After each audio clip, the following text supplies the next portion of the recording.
विद्यार्थियों सुप्रभातम। मैं डॉक्टर इंदिरा गुप्ता, सह आचार्य संस्कृत। विद्यार्थियों, अभिज्ञान शाकुंतलम इस श्रृंखला के पूर्व भाग में हमने प्रथम अंक का अध्ययन प्रारंभ किया और जाना कि राजा दुष्यंत मृगया खेलते समय तपोवन के एक मृग का अनुसरण करते हुए कण्व ऋषि के आश्रम में पहुंचते हैं और वहां पर एक तपस्वी द्वारा उस मृग को अवध्य घोषित करने पर अपने बाण का संधान रोक लेते हैं।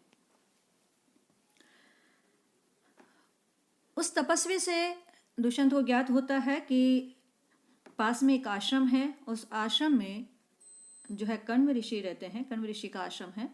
लेकिन इस समय कण्व ऋषि उनकी पुत्री शकुंतला के किसी अनिष्ट की शांति के निमित्त सोमतीर्थ गए हुए हैं और कण्व ऋषि के आश्रम में दुष्यंत प्रविष्ट होते हैं और वहां पर शकुंतला को उसकी दो सखियों अनुसुईया और प्रेमवदा के साथ वृक्षों का सिंचन करते हुए देखते हैं। दुष्यंत उसके सौंदर्य की ओर आकृष्ट होते हैं, किंतु मर्यादा का विचार करके अपने विकार को रोकते हैं। लेकिन उसी समय पर जिस वृक्ष का सिंचन शकुंतला कर रही है, वहां से भ्रमर उड़ करके और शकुंतला के मुख पर मंडराने लगता है। शकुंतला अपने रक्षा की बात कहती है अपनी सखियों से और उसी समय पर दुष्यंत अपने आप को प्रकट करते हैं। शकुंतला की सखियों से दुष्यंत को शकुंतला के जीवन व्रत का परिचय प्राप्त होता है और उस परिचय में वे जान पाते हैं कि जो शकुंतला है वो कण्व ऋषि की पुत्री न होकर किसी क्षत्रिय अप्सरा से, किसी क्षत्रिय पुरुष और अप्सरा से उसकी उत्पत्ति हुई है और क्षत्रिय कन्या जानकर अपने प्रेम के अनुरूप उसको समझने लगते हैं और अपने मन से कहते हैं कि मन, अब तुम इसकी प्रार्थना कर सकते हो, अब ये तुम्हें दुर्लभ नहीं है, तुम्हारे प्रेम के योग्य है। कहते हैं भव हृदयम साभिलाषम संप्रति संदेह निर्णयो जात है आशंक से यद अग्निम तद इदम स्पर्क्षमम रत्नम। हे हृदय, साभिलाषम भव, इस शकुंतला के प्रति तुम अभिलाषा से युक्त बनो, क्योंकि अब संप्रति अब संदेह निर्णय है जाता है, संदेह का निर्णय हो गया है, जिससे शकुंतला को तुम अग्निम आशंक से अग्नि समझ रहे थे, तद इदम स्पर्शमम रत्नम, वह शकुंतला तो स्पर्श करने योग्य रत्न है, अर्थात उसे ग्रहण किया जा सकता है। जिसे तुम अग्नि समझकर जिससे दूर जा रहे थे, जलने के बह से, दाह के बह से, वह अब प्रतीत होता है कि वह अग्नि नहीं अपितु रत्न है, अर्थात स्वीकार करने योग्य है। शकुंतला अपनी सखियों के साथ में वहां पर स्थित है और वह जाने का उपक्रम करती है। जैसे ही वह जाने का प्रयास करती है, राजा को ऐसा प्रतीत होता है कि वह उसको रोक ले। मन ही मन वह इस तरह का प्रयत्न करता है और फिर कहता है या विचार करता है, अनुयास्यन मुनितनयाम सहसा विनेन वारित प्रसरः स्थानात् अनुचलन अपि गत्वा एव पुनः प्रतिनिवृत्तः। कि वो विचारता है कि मुनितनयाम अनुयास्यन, मुनि पुत्री शकुंतला के पीछे जाने की इच्छा करता हुआ मैं सहसा अचानक विनयन वारित प्रसरः है, कि मैं विनम्रता के द्वारा या ये कहें कि इंद्रियों के द्वारा रोक दिया गया हूं। स्थानात् अनुचलन अपि, अपने स्थान से न चलता हुआ भी मैं गत्वा एव पुनः प्रतिनिवृत्त है, ऐसा प्रतीत होता है कि मैं जाकर लौट आया हूं, अर्थात मेरा मन चलायमान था, उसके पीछे जाने का की इच्छा कर रहा था, अतः ऐसा प्रतीत होता है कि मैं जाकर लौट आया हूं।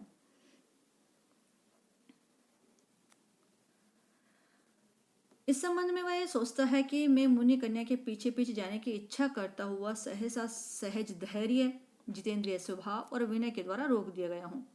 इस कारण मैं अपने स्थान से एक कदम भी नहीं गया हूं, तथापि ऐसा प्रतीत हो रहा है कि मानो मैं जाकर लौट आया हूं, अतएव कामी जनों की मनोवृत्ति बाह्य शरीर व्यापारों के अनुसार ही होती है। प्रियंवदा शकुंतला को रोक लेती है कि शकुंतला अभी तुम्हारा जाना उचित नहीं है, क्योंकि हमें अतिथि सत्कार के नियमों के अनुसार यहाँ पर रुकना चाहिए। और वह उसे व्रत रोकने का प्रयास करती है और रोकने के लिए वह कहती है कि तुम्हारे ऊपर वृक्ष सींचने का मेरा ऋण है, अतः तुम उस ऋण से उऋण होकर ही जा सकती हो। राजा कहता है कि इसे रोकना उचित नहीं है, क्योंकि यह वृक्षों के सींचने से थकी हुई प्रतीत हो रही है। सत्रस्ता असौ अतिमात्र लोहित तलौ बाहु घटोत्क्षेपणात् अद्यापि स्तनवेपथुं जनयति श्वासः प्रमाणाधिकः संत्रस्तं कर्णशीर्षरोधि वदने धर्माम्बसां जालकं वन्दे सन्तृष्णि चेक हस्तमयिता पर्याकुला मूर्धजा। संत्रस्ता सौ अतिमात्र लोहित तलौ, वो कहता है कारण घटोत्क्षेपणात्,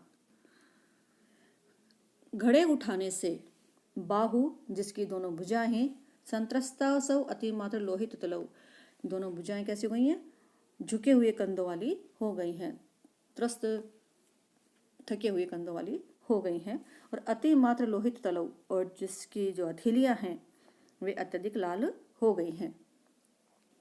प्रमाणाधिकम, प्रमाण से अधिक, निश्चित मात्रा से अधिक, श्वास है जो निश्वास है, वायु है, अद्यापि अभी भी, स्तन वेपथुम जनयति हृदय में कंपन पैदा कर रहा है। संत्रस्तम कर्ण शीर्ष रोधी वदने धर्माम्बसाम जाल कम, और वदने मुख पर,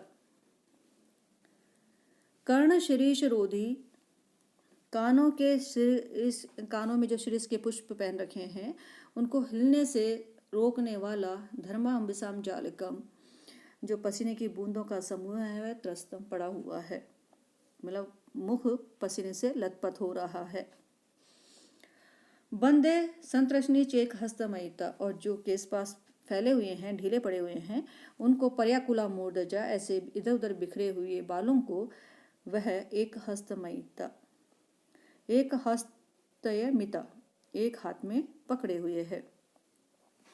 और इन सब स्त्रियों से ज्ञात होता है कि यह भी बहुत थकी हुई है वृक्षों का सिंचन करने के कारण।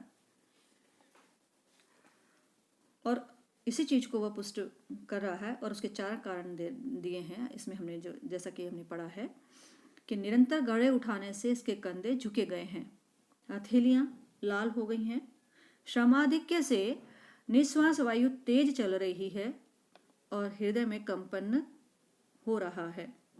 इसके मुख पर पसीने की बूंदें छलक रही हैं और इसके कारण केश पास के खुल जाने से केश बिखर गए हैं, जिन्हें उसने एक हाथ में समेट कर रखा हुआ है। और ये कहकर वह कहता है कि इतनी ये थकी हुई हैं, शांत हैं, अतः मैं इनसे ऋण मुक्त किए देता हूँ। और यह कहकर वे अपने हाथ से अंगूठी निकाल करके देना चाहते हैं। दोनों सखियां जो अनुसुईया और प्रियंवदा है, वे उस अंगूठी में अक्षरों को पढ़ती हैं और एक दूसरे को देखकर कहती हैं कि यह, कहने से पहले ही राजा समझ जाता है और वो कहता है कि इसमें अंकित नाम को पढ़ करके और आप मुझे दुष्यंत न समझें, अपितु यह मुझे राजा से उपहार में प्राप्त हुई है, अतः मुझे राजपुरुष ही समझे। और ऐसा कहकर वह अंगूठी देना चाहता है। जो प्रियंवदा वह कहती है, यदि यह किसी राजपुरुष के रूप में आपने इसको राजा से उपहार रूप में प्राप्त किया है और यह अंगूठी आपको प्राप्त हुई है, तो इस अंगूठी आपकी अंगुली से अलग नहीं होनी चाहिए, आपकी अंगुली की ही शोभा बढ़ानी चाहिए। आपके कहने मात्र से हमने इसे ऋण मुक्त कर दिया है। और ऐसा कह कर वह शकुंतला को वहीं पर रोक लेती है। राजा शकुंतला को देखकर कहता है कि ऐसा प्रतीत होता है इसकी मुख मुद्रा से कि यह जैसी स्थिति मेरी है उसी प्रकार से यह भी मुझ पर अनुरक्त है, अतः मेरी अभिलाषा अब पूरी होने वाली है, उसको स्थान प्राप्त हो गया है। और उसका कारण वह बताता है कि वाचम न मिश्रयति यद्यपि मदवचो भी कर्णम ददाति अभिमुखम मयि भाषमाणे कामम न तिष्ठति मद आनंद सम्मुखिना भूयिष्ठम अन्य विषय न तु दूरी दृष्टि अस्यः। वो कहता है कि वाचम न मिश्रयति यद्यपि मदवचो भी, यद्यपि मदवचो भी, यद्यपि मेरे वचनों से के साथ में वाचम न मिश्रयति, यह अपने वचन नहीं मिलाती है, किंतु मई भाषमाणे मेरे बोलने पर अभिमुखी मुखम कर्णम ददाती, मेरी और कानों को देती है। मतलब कहने का है कि ध्यान पूर्वक मेरी बातों को सुनती है। कामम न तिष्ठति मद आनंद सम्मुखी न, भले ही मद आनंद सम्मुखी न, मेरे मुख के सम्मुख कामम न तिष्ठति, कुछ भी नहीं, इसकी दृष्टि नहीं ठहरती है, भले ये मेरे मुख के सम्मुख नहीं बैठती है, किंतु अस्या दृष्टि, किंतु इसकी दृष्टि जो है वह भूयिष्ठम अत्यधिक अन्य विषय न, अन्य विषयगत नहीं होती है, अपितु अन्य स्थान पर नहीं ठहरती है। और यह कहता हुआ वह उसकी चेष्टाओं के आधार पर इस बात निर्णय पर पहुंचता है कि यह मुझसे लज्जावश बातचीत नहीं करती है, परंतु मेरी बात ध्यान से सुनती है, मेरे सामने नहीं बैठती है, परंतु इसकी दृष्टि मेरी ओर ही लगी रहती है। इस प्रकार की चेष्टाओं से ज्ञात होता है कि यह मुझ पर उसी प्रकार अनुरक्त है जैसे कि मैं इस पर अनुरक्त हूं। जब राजा यह विचार कर रहा है, उसी समय पर नेपथ्य से आवाज आती है कि हे तपस्वियों, तपोवन के जीवों की रक्षा के लिए आप सब समीपवर्ती हो जाइए, क्योंकि शिकार के लिए विचरण करने वाला राजा दुष्यंत यहीं कहीं समीप में आया हुआ है। और वह कहते हैं, उसका कारण बताते हैं कि लक्षण बताते हैं कि कैसे प्रतीत हो रहा है कि राजा दुष्यंत वहां पर आया हुआ है। तो वहां उस नेपथ्य में से आवाज आती है, तुरंग खुर हत तथाई रेणु विटप विषक्त जलाद्रवल कलेशु पतति परिणत आरुण प्रकाश है सलभ समूह इव आश्रम द्रुमेशु। लक्षण के रूप में इस श्लोक को दिया जाता है, तथाई, क्योंकि तुरंग खुर हतः, अश्वों के खुरों से उड़ाई गई, घोड़ों के खुरों से उड़ाई गई रेणु धूल, विटप विषक्त जलाद्र वल कलेशु, वह जिनकी डालियों पर सुखाने के लिए, विटप जो वृक्ष हैं जिनकी डालियों पर जलाद्र वल कलेशु जल से भीगे हुए वस्त्र डाले गए हैं, उनों पर पड़ रही है। और वह धूल कैसी है? परिणत अरुण प्रकाश है, संध्याकालीन सूर्य की कांति के समान लाल कांति वाली जो धूल है वह है शलभ समूह है एव, टिड्डियों के झुंड के समान उन पर गिर रही है। आश्रम द्रुमेशु, आश्रम के वृक्षों पर या आश्रम के वृक्षों पर जो वस्त्र सुखाए गए हैं तपस्वियों के, उन पर गिर रही है। ये कहें कि नेपथ्य में कहा जा रहा है कि राजा दुष्यंत के अश्वों की खुरों से उड़ाई गई धूल आश्रम की डालियों पर पड़ रही है।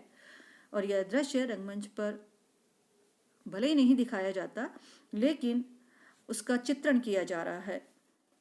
और धूलि से शलभ समूह की साम्यता से कवि का तात्पर्य है कि जिस प्रकार शलभ समूह कृषि के लिए हानिकारक होता है, उसी प्रकार अश्वों के खुरों से उड़ी हुई धूल तपोवन में उपद्रव की सूचक है। और इस तरह की सूचना देने के साथ ही वो कहते हैं कि और भी एक कारण है कि सबको एकत्रित होकर के अपनी रक्षा की जानी चाहिए। और उसका कारण है कि तीव्राघात प्रतिहत तरु स्कंद लग्नैक दंत है, पादाकृष्ट व्रतति वलय आसंग संजात पाश है, मूर्तो विघ्न तपस है इवनो भिन्न सरंग युथो, धर्मारण्यम प्रविशति गज है स्यंदन आलोक भीतः। चंदन आलोक भीतः, रथ को देखने से भयभीत हुआ, चंदन रथ को देखने से भयभीत हुआ, तीव्राघात प्रतिहत तरु स्कंद लग्नैक दंत है, तीव्र प्रहार से जिसने वृक्षों को तोड़ दिया है, तरु प्रतिहत वृक्षों को तोड़ दिया है, स्कंद लगने एक दंत है और जिसका एक दांत स्कंद भाग में लगा हुआ है, मतलब क्रोध वाली उसकी मुद्रा है या स्थिति है। पादाकृष्ट व्रतति वलय आसंग संजात पाश है। और पादाकृष्ट जो पैरों से खींची गई जो लताओं का समूह है, वह लिपट जाने से जिसके पैरों के लिए वह पाश बन गया है। भिन्न सारंग युथो, और जिसके मृगों के झुंडों को तीतर बीतर कर दिया है। गज है हाथी, न तपसह, हमारी तपस्या के लिए, मूर्त विघ्न है एव, मानो तप शरीरधारी विघ्न है, उसके समान धर्मारण्यम प्रविशति, इस तपोवन में प्रवेश कर रहा है। आशय है कि जंगली हाथी राजा के रथ को देखने से भयभीत होकर तेजी से भागता हुआ तपोवन में घुस रहा है। तीव्र वेग से भागने से उसने वृक्ष तोड़ दिए हैं और लता समूहों को खींचकर उनसे लिपटा हुआ है और जंगल के सभी जीवों को व्याकुल कर रहा है। यह तपोवन में तपस्या के लिए शरीरधारी विघ्न के समान है, अतः सभी तपस्वी अपनी अपनी रक्षा के लिए सचेष्ट हो जाएं। इस तरह से नेपथ्य में से आवाज आती है। राजा मन में सोचता है कि धिक्कार है, मुझे खोजने वाले पूर्ववासी जन तपोवन को घेर रहे हैं और घेर कर पीड़ित भी कर रहे हैं, तो मुझे लौट जाना चाहिए। ऐसा कहकर वह लौटने के लिए उद्यत होता है और साथ ही विचार भी करता है मन ही मन कि शकुंतला के इस प्रेम व्यापार से अपने को छुड़ाने में मैं असमर्थ हूँ और शकुंतला की ओर से अपनी आसक्ति को रोक नहीं पा रहा हूँ।